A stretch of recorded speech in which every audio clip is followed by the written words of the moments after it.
Nuestro invitado de esta noche fue ministro de Economía entre 2006 y 2007 con el gobierno de Alfredo Palacios y después ministro coordinador de la política económica y expresidente del Banco Central del Ecuador con el gobierno de Rafael Correa. Entre sus actuaciones más famosas, una ley de hidrocarburos que hizo, maldita sea, que el Estado ecuatoriano recuperara el 50% de los ingresos que las compañías petroleras privadas obtenían, o la reducción de la deuda externa pública y la quita de la deuda con el Fondo Monetario Internacional. ¿Cómo no van a odiar a estos personajes? Ahora está observando cómo todos los logros de esos años están siendo desmantelados y entiende que no puede quedarse cruzado de brazos. Diego Borja, buenas noches, invitado.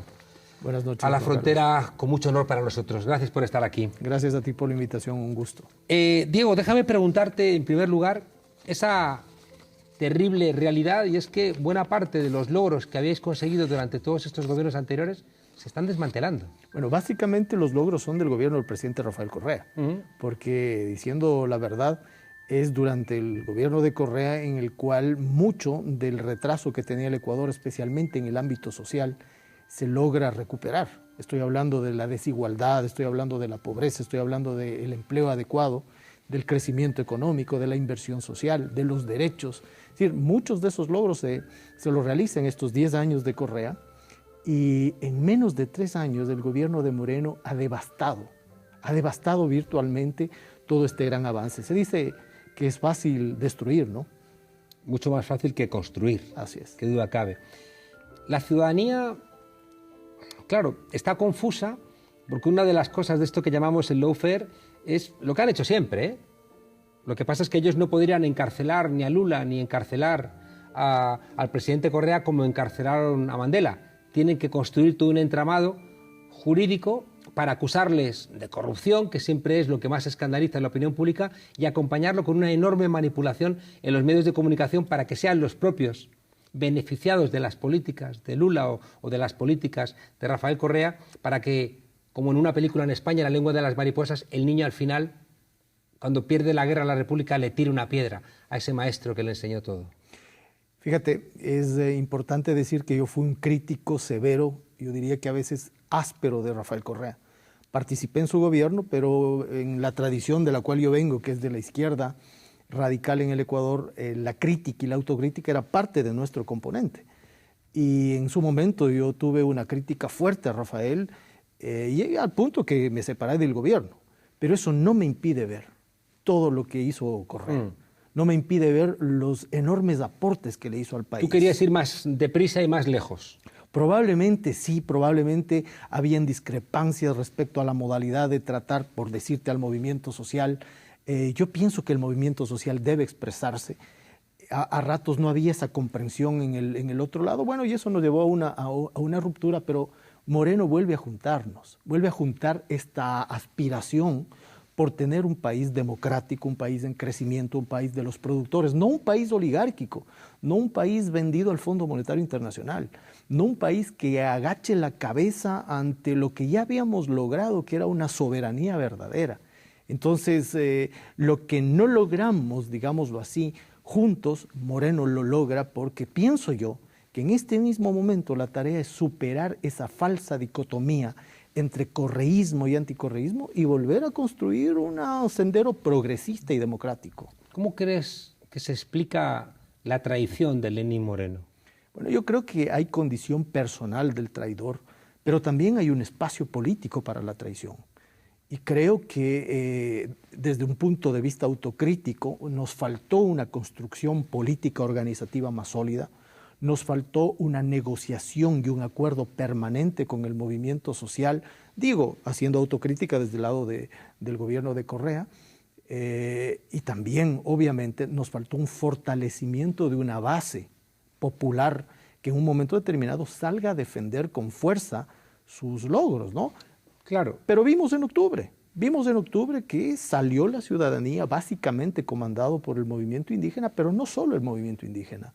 El movimiento de pobladores, el movimiento de estudiantes, el movimiento de las personas que hoy día han perdido su empleo, que han caído nuevamente en pobreza, porque además hay una devastación de la clase media también, salió a protestar. ¿Tú crees que hay algo que yo he visto en otros países, una recuperación de la conciencia de todo lo que se había alcanzado? Es decir, que el correísmo ha dejado un pozo que parece que había desaparecido en la confusión, ¿no?, de la persecución de toda la revolución ciudadana, pero que ahora la gente está dándose cuenta de que seguramente todos esos ataques formaban parte de un engaño, que lo que buscaban era empobrecer a unos para beneficiar a otros, y que esa gente que se está viendo golpeada por esas nuevas políticas está, de alguna manera, siendo consciente de lo que está pasando. Sin duda, no se puede tapar el sol con un dedo.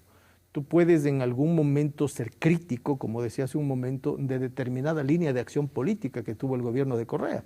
Un maltratamiento, por ejemplo, en la negociación con los indígenas, un maltratamiento en la negociación con los trabajadores. A veces somos arrogantes desde el gobierno. Es así, la gente que nos alzan, que nos llevan al gobierno. Es así, la arrogancia es probablemente el mayor vicio que puede tener un gobernante.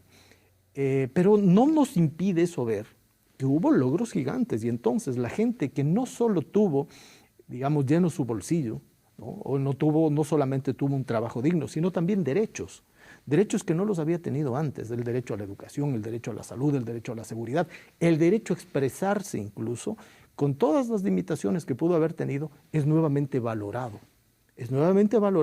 casi que a la fuerza, porque el discurso gubernamental ha sido un discurso de desprestigio. Claro. Déjame volver otra vez a la autocrítica.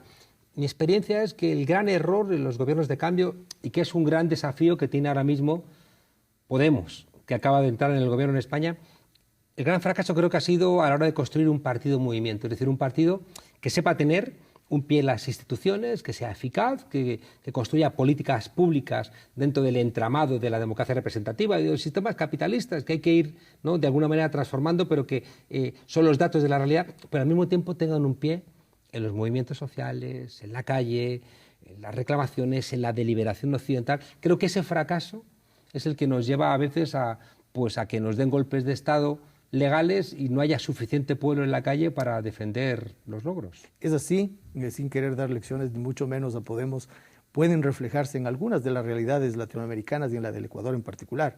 Cuidado, cometen el error de que todos los cuadros, de que todos los dirigentes, de que todos quienes hacen el movimiento y el partido pasen al gobierno y hay una confusión entre partido, gobierno, y luego no sepan exactamente dónde están. Creo que es indispensable esas dos patas: la pata institucional, la eficacia, la eficiencia, por supuesto, pero también la otra pata. Porque difícil es que cuando alguien es presidente del gobierno o es ministro, que respete, ¿no?, al partido, y que no piense que el partido tiene que ser la correa de transmisión. ¿Cómo lograr que el partido le diga al presidente, cuidado, que no está yendo por el camino adecuado, que le diga a un vicepresidente, que le diga a un ministro, ese no es el camino del partido, no está yendo por donde los militantes y los votantes, a través del contrato electoral, del programa electoral, de alguna manera marcamos, ¿no?, con ellos? El partido tiene que cumplir ese viejo rol que en el Imperio Romano se dice que cumplían aquellos funcionarios que le decían al oído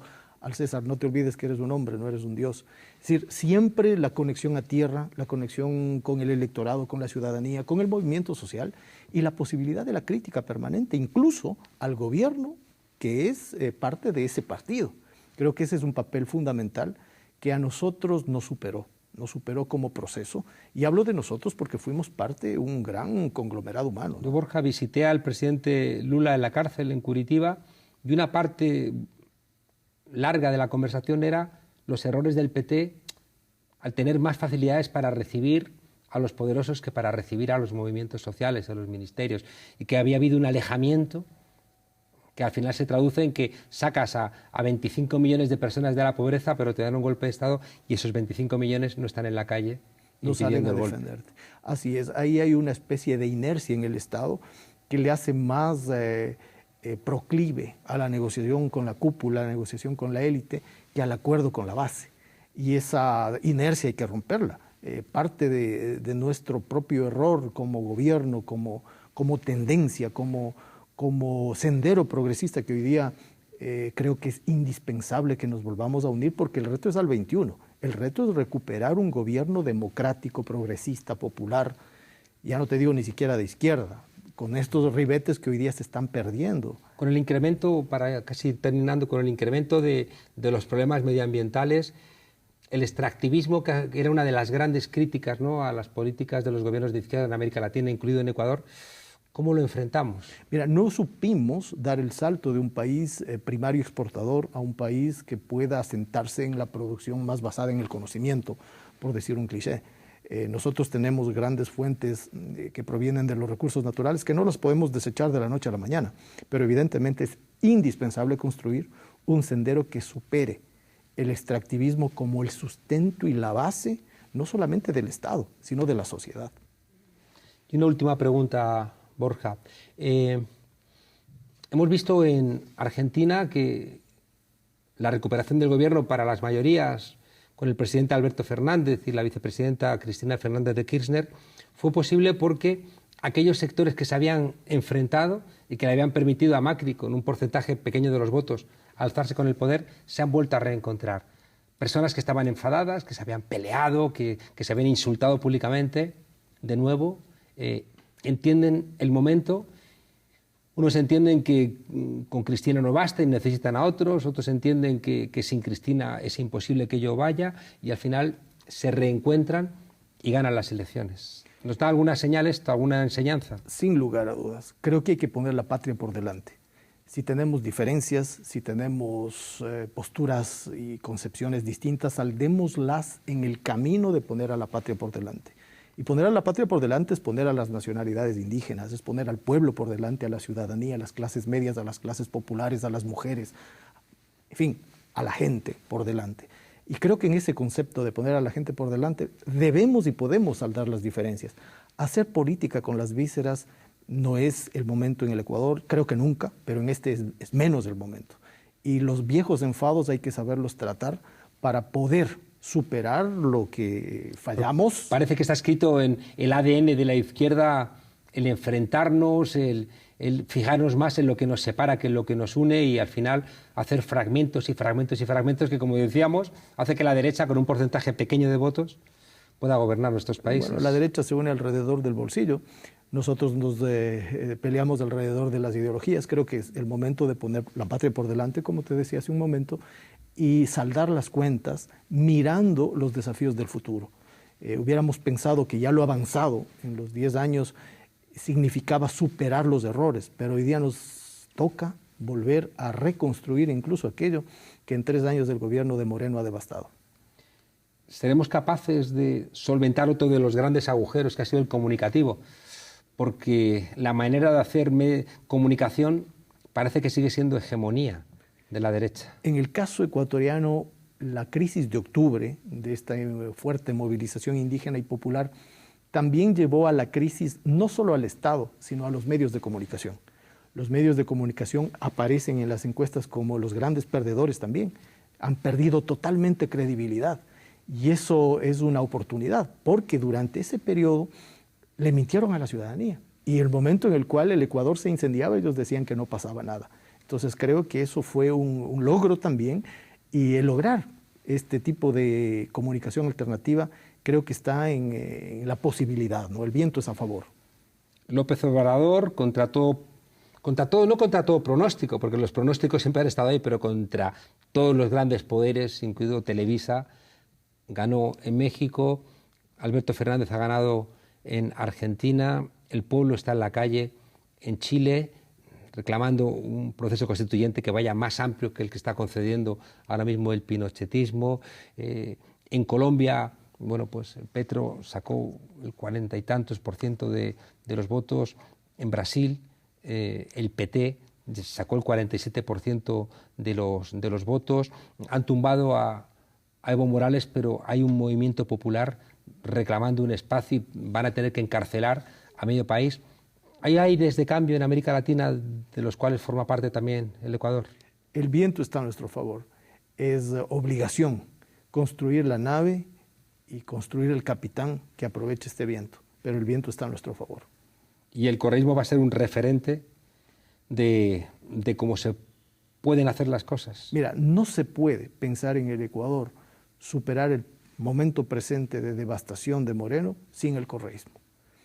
Todas las críticas que tú quieras al correísmo, pero la patria por delante, y con el correísmo y fuera del correísmo, a generar un amplio frente de acuerdo para superar este difícil momento. Es la entrevista que le hace larguísima Ignacio Ramos Net, a Fidel Castro. Al final del libro dice Fidel, quizá nuestro principal error fue no entender que la crítica no había que hacerla a la interna del partido, en las escondidas, sino que había que hacerla en las plazas, en las universidades, en las escuelas. Yo creo que la crítica, cuando viene de los propios dirigentes, creo que le da una inyección de vitaminas a nuestro pueblo, y creo que eso es casi una de las mejores armas, ¿no?, para ganar el poder, decirle la verdad al pueblo y reconocer cuando nos hemos equivocado. Perder el miedo a señalar la equivocación propia y de nuestro amigo, de nuestro aliado. Eso es fundamental. Deliberar públicamente las diferencias. Mostrarle a la gente dónde nos estamos no poniendo de acuerdo, dónde tenemos oposición. Creo que eso contribuye, porque además vuelve transparente la crítica y no un hecho escondido que parece que se negociaría por debajo de la mesa, que además no hay nada que esconder. Cuando la crítica es fraterna, yo lo he dicho en el caso ecuatoriano, en mi caso personal, yo tiré la piedra pero no escondí la mano con Correa. Y eso creo que nos da la posibilidad de tratar las diferencias por delante y superarlas. Digo, Borja, muchas gracias. ¿Cambia algo la existencia de un gobierno de izquierdas en España? Con la relación con Ecuador, con la relación con América Latina. Para nosotros también España se convierte en este momento en un reflejo, porque lo que han logrado con dificultad creo que nos da a nosotros la esperanza de que también podemos... ¿Eres optimista? Absolutamente. Digo, Borja, muchísimas gracias por estar aquí en la frontera. Mucha suerte con el Ecuador, un país al que tanto queremos, y ojalá la historia castigue a los traidores y también haga ver, ¿no?, a los pueblos que con los traidores no hay futuro. Roma no paga a los traidores, dice, ¿no? Bueno, Donald Trump me temo que sí. Muchísimas gracias. Hasta pronto aquí en la frontera. Gracias.